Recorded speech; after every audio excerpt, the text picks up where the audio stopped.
Benjamin adorait son travail. Benjamin, depuis tout petit, il voulait monter sur les toits.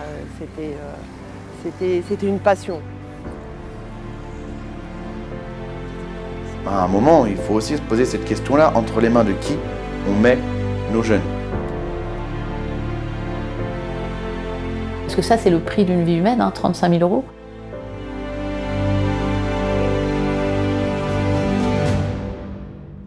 Gadreau Benjamin, 23 ans. Mort au travail. Garrido Guillaume, 35 ans. Mort au travail. Guillaume Damien, 36 ans. Mort au travail. Donc il était en CDI, voilà, et le 28 février 2022, il faisait extrêmement beau. Avec son collègue, ils étaient partis faire une intervention de réparation de gouttière, donc dans une nacelle à 15 mètres de haut, et il a chuté de la nacelle. Aujourd'hui, un accidenté du travail, c'est 3 lignes dans le journal entre les chiens écrasés, et il n'y a même pas son nom. On ne sait pas qui il est, donc notre objectif c'est de faire en sorte qu'on réhumanise cet accidenté en donnant son nom, son prénom, comme ça peut être fait dans d'autres professions, comme la police ou les pompiers. Les informations que je vais avoir sont les seules informations que l'inspection du travail a bien voulu me donner. Il aurait fallu effectivement mettre une protection collective ou un harnais et non pas passer par la nacelle. La nacelle n'est pas un ascenseur pour accéder à la toiture. Et puis le défaut de CACES, le manque de formation. Benjamin n'avait pas le CACES et voilà, il n'a pas eu de formation au risque et à la prévention. Depuis 15 ans, de manière continue, nous connaissons en moyenne dans notre pays 650 décès par an au travail. C'est un chiffre qui est redoutablement stable depuis 15 ans, qui n'a pas bougé depuis 2017, contrairement à ce que j'ai entendu. Chaque mort est un mort de trop. Selon l'assurance maladie, en 2021, la France a dénombré 645 morts liés au travail. Le secteur du BTP représente à lui seul presque 20% de ces décès, avec 126 victimes décomptées. On est à un haut niveau d'accidentologie et avec on va dire un plafond, mais très élevé et qui ne baisse pas, puisqu'on a eu en 2021 1% d'accidents du travail en plus dans le secteur du BTP par rapport à 2019. Je neutralise encore une fois l'année 2020. La disparition des CHSCT, on l'avait prédit avec les ordonnances Macron, allait être une catastrophe au niveau de la prévention et de la sécurité au travail. Les chiffres, malheureusement, nous ont donné raison, puisque depuis 2017, le nombre de morts au travail a augmenté de 30%, qu'on peut directement incomber, à notre avis, à la suppression des CHSCT. Donc il nous semble urgent de remettre les CHSCT en place. Ça devrait quand même nous interpeller, on devrait quand même se dire, mince, on est une des grandes puissances mondiales et on n'arrive pas à un moment à enrayer ce problème-là. Ces chiffres sont régulièrement contestés car ils sont jugés incomplets. Le ministère, lui, ne compte que les salariés organiques, c'est-à-dire les salariés qui dépendent de la convention collective du bâtiment, au détriment des intérims, des salariés détachés, des sous-traitants, de tout ça, qui n'est pas de notre convention collective. Donc au total, oui, c'est bien un mort par jour. On a du mal à compter en France tout simplement parce que chaque branche de l'assurance maladie tient son décompte, si vous voulez. Ça tient aussi, cette difficulté, à la définition des accidents du travail en France, qui relève encore d'une définition assurantielle. L'idée en France, c'est qu'il y a accident du travail s'il y a un lien de subordination entre la victime et son employeur.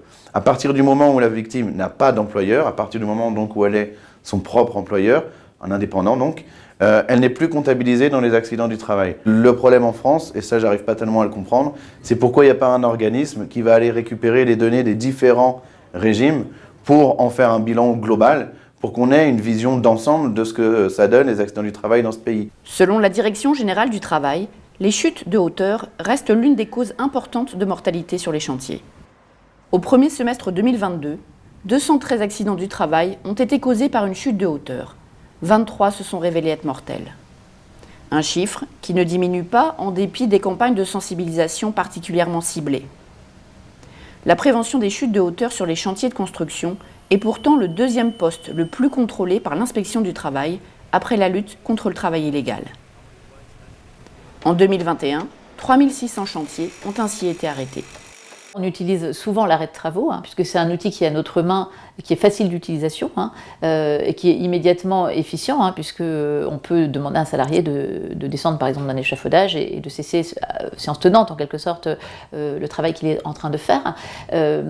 Donc c'est un outil extrêmement efficace. L'inspection du travail a été décimée ces 10 dernières années. On a perdu 20% de nos effectifs.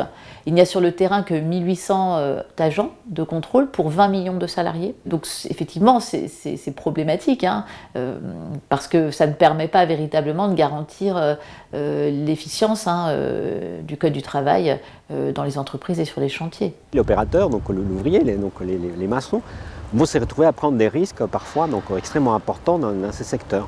Parce que justement ces nacelles ne peuvent pas être utilisées n'importe où, parce que justement on va être obligé de prendre une échelle pour accéder à des endroits qui ont été mal conçus au départ, donc du point de vue architectural, ce qui ne veut pas dire qu'il n'y a pas de solutions, mais ça mériterait donc interroger vraiment toute la chaîne d'organisation des travails dans ces secteurs. Hausse des cadences, coactivité, multiplication des sous-traitants, recours de plus en plus massif aux ouvriers intérimaires. 2 accidents sur 3 surviendraient à cause d'une mauvaise organisation de chantier. Dans le BTP, c'est assez clair, les accidents surviennent très souvent, évidemment pas toujours, mais très souvent, lorsqu'on a le schéma de chantier où on a beaucoup d'intervenants extérieurs au chantier.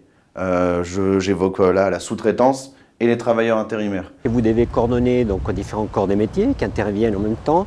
Vous vous trouvez aussi avec une forte pression également pour notamment parvenir à terminer les chantiers dans les temps, ce qui pousse les donneurs d'ordre et puis bien sûr toute l'échelle qui suit en dessous à on va dire intensifier les travaux. Dans les cas d'accident du travail, souvent c'est le stress, la pression, le changement de process de production qui va mener ou le fait qu'on engage une procédure qu'on n'a pas l'habitude de maîtriser. Aujourd'hui, c'est le cas sur le Grand Paris, c'est le cas, on a des chantiers qui travaillent 24 heures sur 24, 7 jours sur 7. Lorsqu'un accident mortel survient sur un chantier, les employeurs ont désormais l'obligation d'en informer l'inspection du travail dans les 12 heures. Une avancée, certes, mais qui reste minime. Lorsque les inspecteurs du travail relèvent une infraction commise par l'entreprise et saisissent le procureur, l'instruction peut conduire à une condamnation de cet employeur. Mais dans les faits, les procédures continuent d'être longues et complexes. Nous, notre souhait, c'est que ce soit bien l'employeur qui est le vrai responsable de la mort qui soit condamné in fine, quoi. Donc aujourd'hui, on a en Suisse 120 dossiers, puisqu'on fait ça depuis 2008, 120 dossiers au total, à peu près. Mais sachant que ça prend beaucoup de temps, il y a des dossiers qui ont 12 ans, qui n'ont toujours pas été résolus, quoi. Et voilà. Donc ça aussi, pour les familles de victimes, pour la famille des morts, c'est terrible. Quand on voit quel est le montant moyen de l'amende en cas de mort au travail, qui est de 35 000 euros, eh bien on peut dire que ce n'est pas très dissuasif pour les employeurs.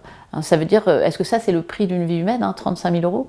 Voilà, donc ça pose aussi quand même des questions. Il y a très peu de condamnations à de la prison ferme en matière de manquement aux obligations qui incombent à l'employeur en matière d'hygiène et de sécurité, et même en cas d'accident du travail grave ou mortel. Un employeur qui n'a pas respecté une règle de sécurité qui a conduit à la mort d'un salarié, il va se retrouver devant la justice 3 ans, 4 ans parfois. Après, entre-temps, qu'est-ce qui s'est passé? Est-ce que vraiment les conditions de sécurité ont vraiment été respectées pour tous les autres qui sont encore dans cette entreprise? Pourquoi on ne va pas beaucoup plus vite? On ne peut pas entendre que des gens qui veulent gagner leur vie partent au travail et ne reviennent pas. On a besoin de briser ce silence autour de la mort au travail.